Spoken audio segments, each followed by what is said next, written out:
క్రైస్తవులమైన మనము, బాధ్యత గల సహోదరులు, పెద్దలు, సేవకులు, ఆ పైవారు కూడా గ్రహించవలసిన కొన్ని ప్రాముఖ్యమైన ఆత్మీయ సత్యాలు.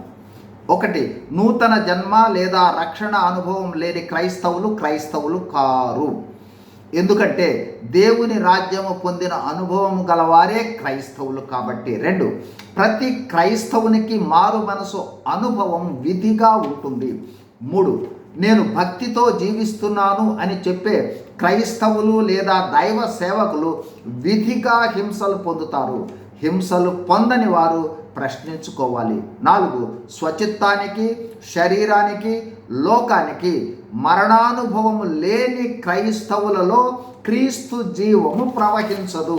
ఐదు, కృతజ్ఞత లేని క్రైస్తవులు సువార్త ప్రకటన చేయరు. ఆరు, చిన్న పిల్లలు చాక్లెట్లు కొనిచ్చిన వ్యక్తి కన్నా చాక్లెట్ల పైనే ఎలా మక్కువ చూపుతారో ఆ విధంగా మనము యేసుక్రీస్తు కన్నా యేసుక్రీస్తు ఇచ్చిన ఆశీర్వాదాలపై మక్కువ చూపుతున్నామంటే మనము ఆధ్యాత్మికంగా చిన్న పిల్లలమని గుర్తించాలి.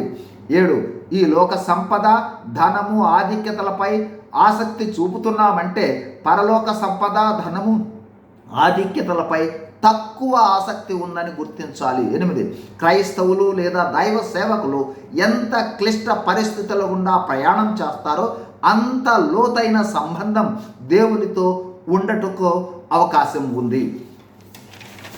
తొమ్మిది, దేవుని కోసం రోషము కలిగి ఉండి క్రైస్తవులు లేదా సేవకులు శ్రమలలో ప్రయాణం చేస్తారు. లోకములో మిళితమై పరిచర్య చేయువారు శ్రమల్లో వెళ్లకుండా జాగ్రత్త పడతారు. 10, వాక్యానుసారమైన జీవితం గడిపే సేవకులు విడుదల చేయు కొద్ది మాటలైనా హృదయాలను స్పందింపచేస్తాయి. వాక్యానుసారం జీవించని వారు ఎంత బైబిల్ పండితులైనా సరే వారి బోధ శ్రవణానందంగా ఉంటుంది, కానీ హృదయాలను స్పందింపచేయలేదు. 11, పరిశుద్ధాత్మ అభిషేకం లేని సేవకులు బైబిల్ పాఠాలు వల్లెవేస్తారు. అయితే ఆత్మాభిషేకంలో ఉన్నవారు వాక్యమును శక్తితో విడుదల చేస్తారు.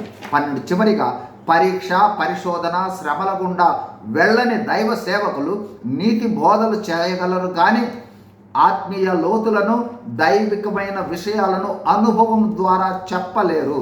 విధేయత నేర్చుకోలేరు, విధేయత కనపరచను లేరు. God is in you, God is with you, God bless you. Thank you.